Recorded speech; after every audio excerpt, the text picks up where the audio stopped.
Alors, on va voir maintenant le levier financier. Alors, la relation d'équilibre des taux de rendement. La valeur des actifs économiques est égale à la valeur des capitaux propres et empruntés, vous vous souvenez? Je reviens toujours sur mon premier petit schéma.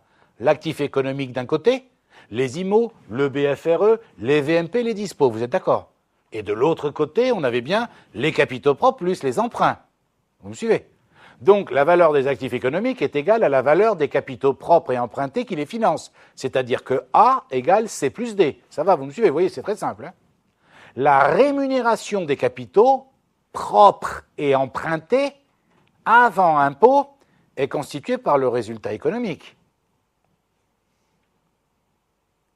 Est-ce que vous suivez bien? Soyez attentifs au vocabulaire. Hein? La rémunération des capitaux, entre parenthèses, les capitaux propres et les capitaux empruntés. Avant impôt, c'est constitué par le résultat économique, c'est-à-dire que RA égale RC plus RD. Est-ce que vous me suivez? RA, qu'est-ce que c'est RA? Le résultat économique. Qu'est-ce que c'est que RC? RC, c'était quoi, on a dit? Le RCAI, d'accord? Plus RD, c'était quoi RD? Les intérêts. Ce qui est bien vrai. On est d'accord. Remarque, cette dernière proposition n'est vraie qu'en faisant abstraction de l'impôt sur les bénéfices, nous considérons que la rémunération des capitaux propres, RC, est le résultat courant avant impôt, et on verra tout à l'heure et plus tard quelle est l'incidence de l'imposition sur les bénéfices. Très bien. Relation entre les taux de rendement avant impôt. Alors, à partir de ces deux propositions, on va établir une relation entre les taux de rendement avant impôt. Regardez bien, regardez, imparable. On est d'accord que rentabilité de l'actif économique égale rentabilité des capitaux propres plus les intérêts, vous êtes d'accord? Ok. Donc j'ai le droit d'écrire RA sur A égale RC sur C plus D plus RD sur C plus D. C plus D, vous l'entendez, C plus D, c'est les capitaux propres plus les emprunts. Est-ce que vous êtes d'accord? Là, il suffit que...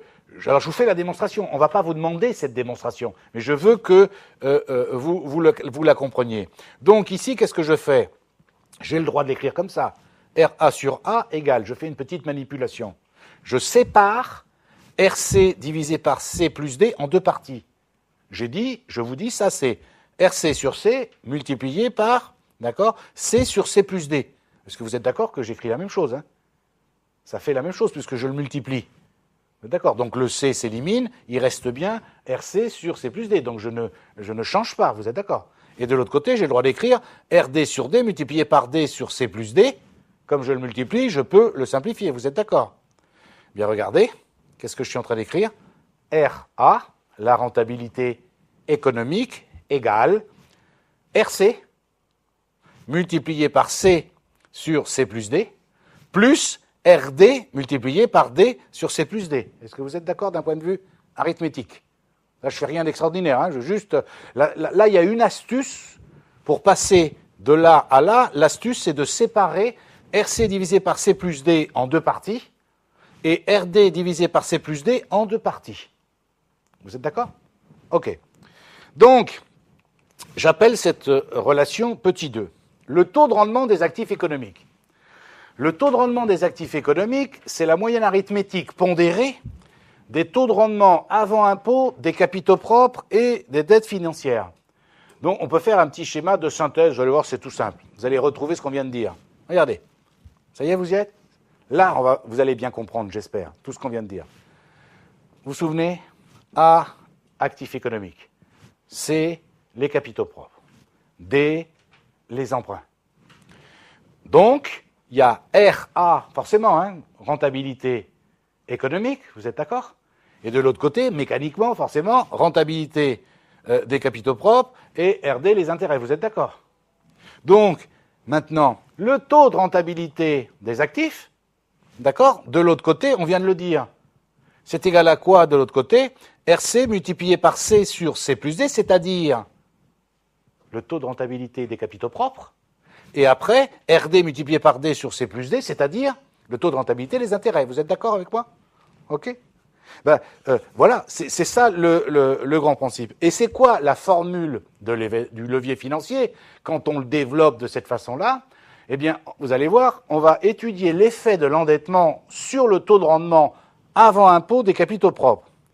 Alors, je reprends les deux membres de la division de la relation qu'on avait écrite tout à l'heure, et on va diviser les deux membres par le rapport C sur C plus D. Alors, je vous rappelle que quand vous divisez une fraction, quand vous divisez par une fraction, ça veut dire que vous multipliez par l'inverse de la fraction. C'est pareil que multiplier par l'inverse. Hein, vous avez un nombre, vous le divisez par une fraction, c'est pareil que prendre le nombre et multiplier par l'inverse de la fraction. D'accord. Sachant que la relation 2, c'était ça, vous vous souvenez? RA égale RC multiplié par C sur C plus D plus RD multiplié par D sur C plus D, qu'est-ce qu'on va obtenir? Hein, je fais ce que je dis ce que je fais. Soyez pas affolés, Mathilde. D'accord? Qu'est-ce qu'on a dit? Qu'on va diviser les deux membres, d'accord? Par quoi? Par C sur C plus D. D'accord? Et on a dit qu'en divisant par C sur C plus D, c'est pareil que le multiplier par l'inverse. Vous êtes d'accord? Donc, vous avez encore la chance, là, on voit les deux au-dessus. Hein, on voit la première. Donc, à la place de RA égale, puisqu'on a dit qu'on multipliait les deux membres de l'équation par l'inverse de la fraction. D'accord. Donc, il vient, vous voyez, je ne fais rien d'extraordinaire, hein, RA multiplié par C plus D sur C, plus RC. Alors, vous allez me dire pourquoi vous... Ben oui, ben, ça se simplifie. D'accord? Regardez-le. Regardez.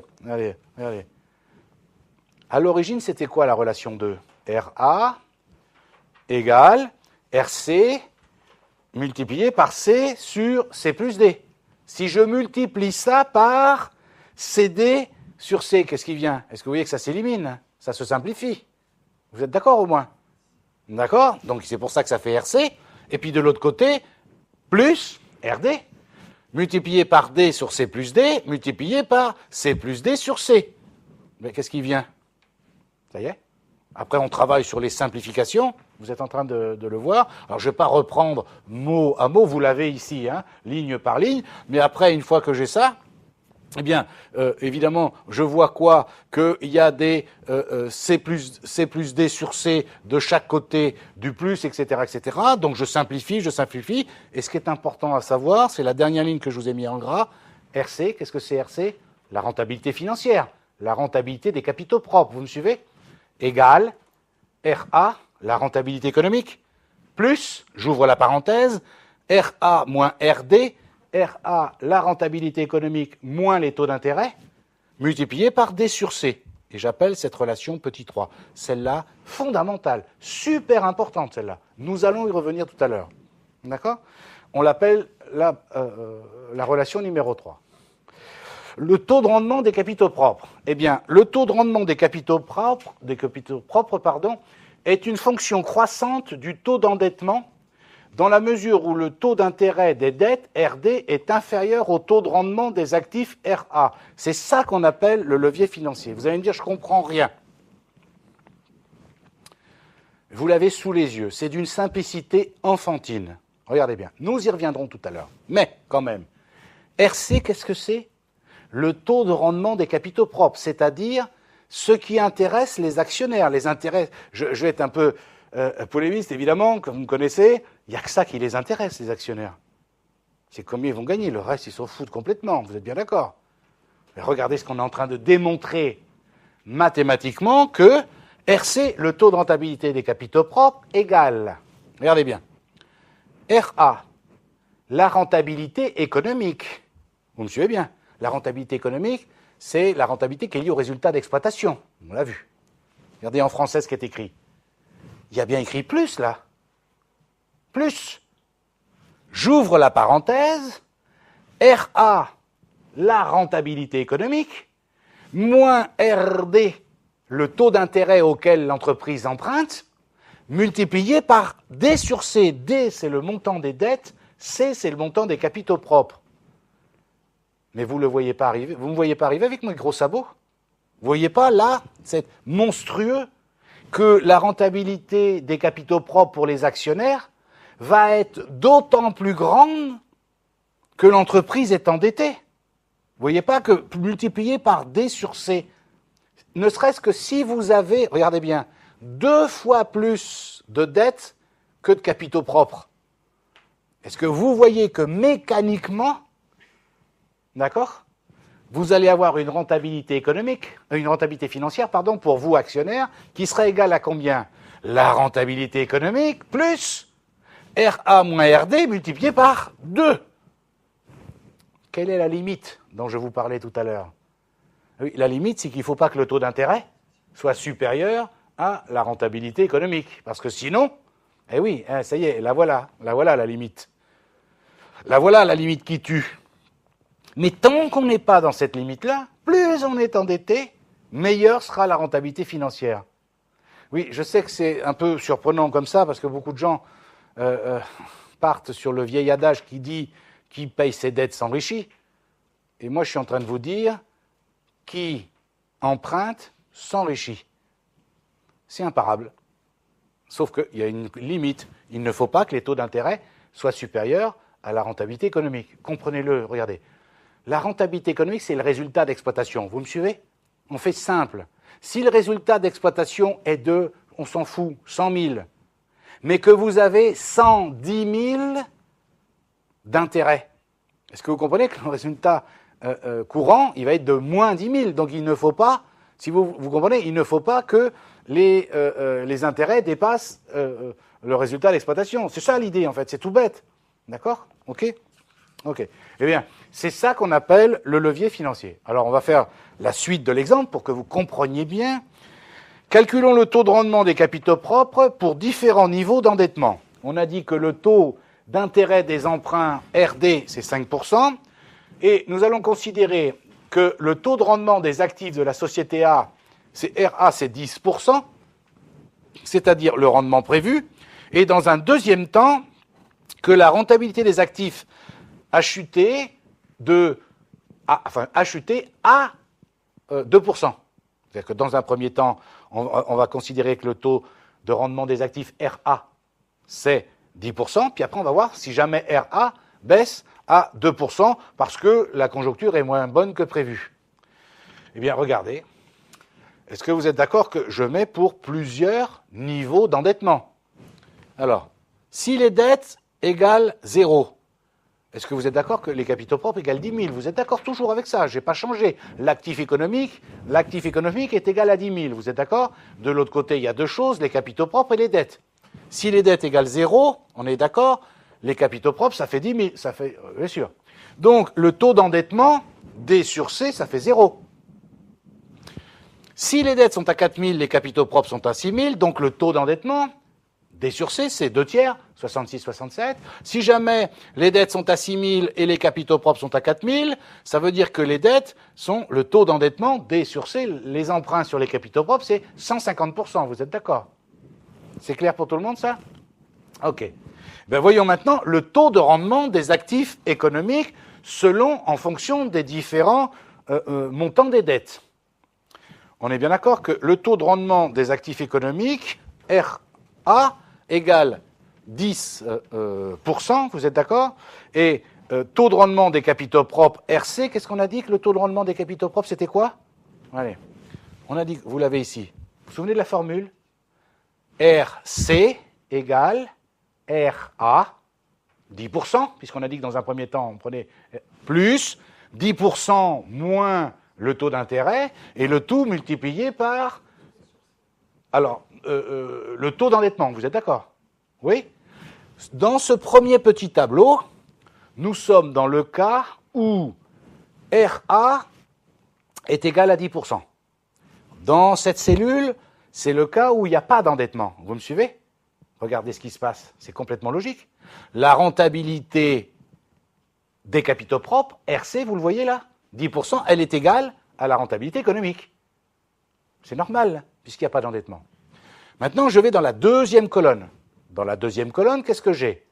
Le calcul de la rentabilité des capitaux propres quand le taux de rendement des actifs économiques est de 10% et que l'endettement est de 4, enfin que les dettes sont de 4000. Comment je calcule le taux de rendement des capitaux propres? Toujours pareil. RC égale RA, 10%, 0,10, plus, j'ouvre la parenthèse, RA moins le taux d'intérêt, 0,10 moins 0,05, vous êtes d'accord? Le tout multiplié par le taux d'endettement, dans ce cas-là, c'est 4000 sur 6000, c'est 2 tiers. Ça fait 13,33%. Je fais la même chose quand l'endettement est à 6000, regardez, ça fait 17,5. Vous vous rendez compte mécaniquement ce qu'on est en train de démontrer là? Est-ce que vous voyez que là, plus on est endetté, meilleure est la rentabilité financière pour les actionnaires? Oui? Vous vous rendez pas compte? Entre savoir ça et pas le savoir, c'est énorme. Oui. Et pourquoi c'est énorme? Mais parce qu'en fait, si vous voulez, le problème c'est quoi? C'est que la limite, elle est sur le taux d'intérêt. D'ailleurs, regardez bien. Maintenant, on va imaginer, regardez bien, vous allez comprendre. Si maintenant, malheureusement, dans le même exercice, le taux de rentabilité économique, c'est-à-dire le résultat d'exploitation sur les actifs économiques, au lieu d'être de 10%, il tombe à 2%. Vous me suivez? Eh bien, on va calculer exactement la même chose. Lorsqu'il n'y a pas d'endettement, lorsqu'il y a un endettement de 4000 sur 10 000, et lorsqu'il y a un endettement de 6 000 sur 4 000. Est-ce que vous êtes d'accord? On fait exactement la même chose. Vous voyez qu'ici, quand le taux de rentabilité des actifs est de 2%, actifs économiques, et qu'il n'y a pas d'endettement, mais forcément, la rentabilité qui vient aux actionnaires, c'est la même que la rentabilité économique, 2%. Est-ce que vous voyez qu'après, qu'est-ce qui se passe? Ça diminue. Ça diminue de plus en plus. Et qu'est-ce qui se passe ici? Vous voyez là le problème? On le verra tout à l'heure, c'est ce qu'on appelle l'effet massue. C'est-à-dire qu'ici, vous voyez, le taux d'intérêt de 5% est plus élevé que le taux de rentabilité économique de 2%. Et là, du coup, comme vous dites que la rentabilité qui revient aux actionnaires, c'est la rentabilité économique, 2%, plus la différence entre la rentabilité économique et le taux d'intérêt, si jamais ça c'est négatif, ça vient diminuer. Et vous voyez que comme on le multiplie par le taux d'endettement, là c'est l'inverse. Plus vous êtes endetté, moins vous avez de rentabilité financière pour vous, actionnaires. Oui, c'est bien clair? D'accord? Donc, on constate que le levier financier a un effet multiplicateur du rendement aussi bien à la hausse qu'à la baisse. Et je vous dis que dans le second cas, il arrive même que le rendement des capitaux propres en devienne négatif, ce qui nous confirme la réalité d'un risque financier, bien entendu. D'accord? Donc, là, on est vraiment au cœur, je vous assure, de la finance, là, vraiment. Là, vous voyez, c'est encore autre chose que d'histoire que nous avons vue et qui vous a fait mal, je le sais, d'étudier les différents tableaux de financement où techniquement il faut se souvenir de plein de choses tant qu'on n'en a pas fait beaucoup pour comprendre le mécanisme. Là, c'est autre chose. On est au cœur de la finance, là, quand même. Hein. Parce que je vous rappelle que trouver de l'argent pour une entreprise, c'est fondamental. Mais pour trouver de l'argent, il faut que la rentabilité soit là. Vous comprenez ce que je veux dire? Si vous n'arrivez pas à convaincre vos potentiels prêteurs, actionnaires ou établissements financiers que vous êtes capable de dégager une certaine rentabilité, ils ne vous prêteront pas d'argent. Donc c'est fondamental ça. D'accord ?